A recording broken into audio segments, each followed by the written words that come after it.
Roaming is a Los Angeles-based premium lifestyle brand that is motivated by nature. Roaming features high-quality, earth-friendly dog products made from renewable and natural materials like their bio-based and 100% compostable biodegradable dog poop bags. These bags really are awesome. I've been using their bags for a few months now, and I love the durability, the way they feel, and the fact that they are good for the earth. They also have a special discount for our listeners. Use code VermontDog to get 20% off your first purchase, including 20% off the first 3 orders if you sign up for one of their poop bag subscriptions. They also have some beautiful leather leashes made right here in the USA. You can check them out at roaming.com. That's ROMNG.com.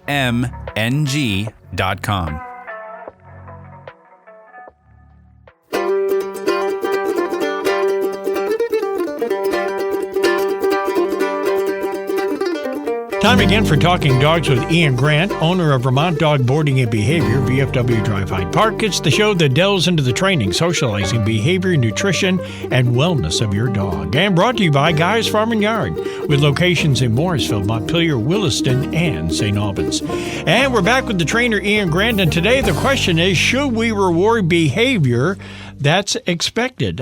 I would think that, I'm just giving you my own personal, non-professional guess here, that I guess if you would want them to continue this good behavior, that you should reward them. That would be my guess. Yeah. Now, would you reward them every single time? No. So that would make it inconsistent, wouldn't it? See, this is the good conversation, and so this is why I'm in this chair and you're in that chair.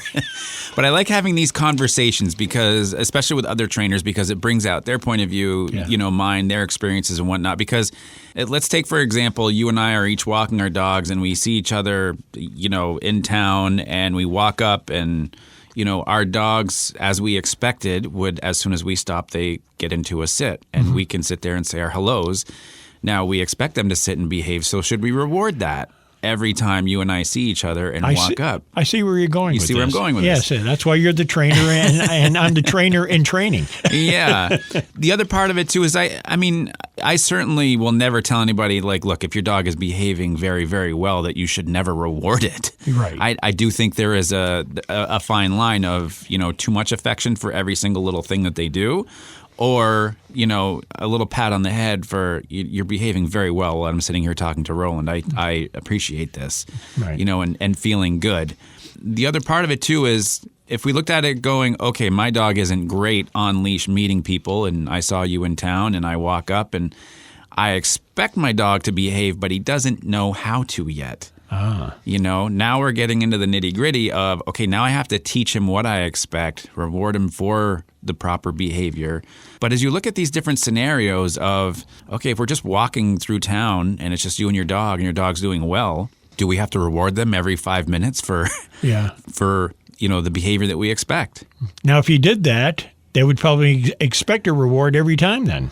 They may, and then also we want to make sure that the reward isn't full of excitement. Like we're not, good boy, way to go. We've created this nice calm state of mind, and then the reward jazzes them right back up again. Oh, so it's misdefining what the reward is for. Yeah, and a lot of times too, the reward is more for us than it is the dog.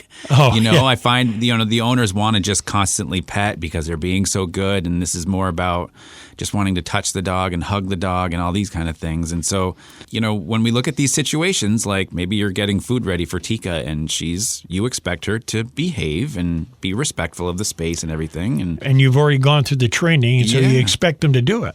Exactly. Okay. But again, so I don't know if there's an exact right or wrong answer here, as much as I love having the open conversation. But, when it really comes down to it, if your dog is behaving very, very well, there is absolutely nothing wrong with rewarding that behavior. But the question is there such thing as over-rewarding? Oh, there definitely is. And I've seen it many, many times where it's just constant affection, constant reward for every single. It's like if they take a breath, they would get a reward. If they took a step, they would get a reward. Yeah, similar to when you see them in aquatic these aquatic shows where every time the seal comes up, they keep giving them the fish all the time. I mean, they have like 20, 30 rewards of fish. So you can't apparently rewarding your dog that many times would be well over. Yeah, and then you have to adjust food intake and the amount of food that they're getting. Put them on weight losses. Yes, yeah. I don't know. For me, I want to create a relationship that's based on calmness first, but we are certainly going to have some fun during some fetch or tug or play or whatever. But that's where I come from. So yeah, over reward certainly does happen, and that's what I mean. We have to walk that fine line of what's too much and what's not enough. But when they're in a training session and then they do something right, then that justifies a reward. Definitely, we have to reinforce that. All right, good. Now I'm glad I got that straightened out. Now more confused now. Yeah, I need a reward. You did a good job. Thank you very much. Back with our question from the doggy bag in just a moment here on Talking Dogs. Are you looking for gear that can keep up with your active and adventurous dog? Look no further than Synology Warehouse. They specialize in equipping the modern canine with distinguished, overbuilt gear that's built to last from home to horizon. From premium collars and leashes to rugged outdoor gear, they have everything you need to keep your dog comfortable and safe no matter where your adventures take you. I've been using their Biothane slip leashes for months now and I love them. They have a nice feel, a good grip, and they clean very easily. Use coupon code Vermont to receive 10% off your purchase. Head over to Synology Warehouse on Etsy today and give your dog the gear they deserve. Synology Warehouse, overbuilt gear that's built to last from home to horizon. Back with Talking Dogs with Ian Grant from Vermont Dog Boarding and Behavior, VFW Drive Hyde Park. To find out more about his facility, we'll log on to Vermont Dog Boarding and Behavior, that's all spelled out.com. And you can also catch some of Ian's podcasts of this show and others that he does throughout the course of his week. Question this morning, Ian, is I have a dog that is always excited and she doesn't like going on walks. Can you help? A dog that's excited but doesn't want to go on walks. So that seems kind of opposite of what it should be. Aren't most dogs excited about walks? Yes, most are. I probably on one hand I can only count that I've seen where a dog when it walks out of the house it's like I'm not going and they want to go back in. And I feel like there's things that run much deeper in those types of cases, especially since I don't see them that often.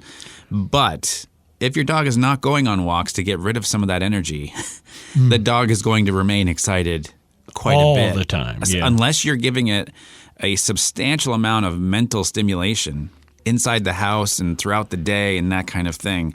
It's really just going to add up over time, and that gas tank of energy just keeps filling and filling and filling. However, I know a trainer friend of mine who doesn't take her dog on walks, but she'll take her dog into the bank or into the dog-friendly stores, all these very controlled environments where she knows she's probably not going to run into other dogs. So they're getting the mental stimulation, not necessarily going for a long walk, but then she does her play sessions and whatnot. So it's a different way of looking at it. But in this situation, if you have a dog that's just doesn't go on walks, I feel like it's probably time to reach out for some professional help because, as you said, don't dogs like going for walks? Yeah. And that is a motivating factor for a dog. And we talk about reward, just like we did in our episode here of it, but a lot of times we think of food and toys and affection as reward, but going for a walk can be a very large reward for a dog because they just get to get out, stretch their legs, and smell the different environments. Yeah. So it's not something that you can put them on a leash and you don't want to pull them out and get them into the walk because then you're creating other kinds of emotional issues. Yeah, if you start to try to physically overpower your dog, that is the wrong direction to go. That can be very detrimental to your relationship and everything. That's why in this type of situation, there's probably some other issues that are going on that we just have to find out a little bit more about because dogs shouldn't be afraid to go for walks. Yeah. They should be looking forward to it. Yeah. Or maybe you can just put them outside in your backyard. That would kind of supplement a walk, but it's not the same format, though. It won't ever be the same, but at least there's something. To get them out there to stimulate a little bit. So encourage them to go out without the leash, and maybe that would get things moving. Or maybe load them up into the car, take them somewhere, and try to walk them there, at least to get them going. Yeah. Who knows? If you can get them in the car. If you can get them in the car. And that's another show. Yes. All right. I think we covered that once before. If you have a question for Ian, you can email him directly to info@vermontdogboardingandbehavior.com. Next week, how homemade obstacle courses can help you. Well, speaking of taking them outside, homemade obstacle courses. Well, that's a new one. Yeah, and we're coming into the season here in Vermont of winter. Exactly. And so sometimes sometimes the inside things people always ask me, what can I do inside during these, winter months? So we'll cover it. Sometimes you get to think outside of the box. Yes, you do. On Talking Dogs with Ian Grant, brought to you by Guy's Farm and Yard, with locations in Morrisville, Montpelier, Williston, and St. Albans. And for the trainer Ian Grant, I'm Roland LaJoy, and we are Talking Dogs.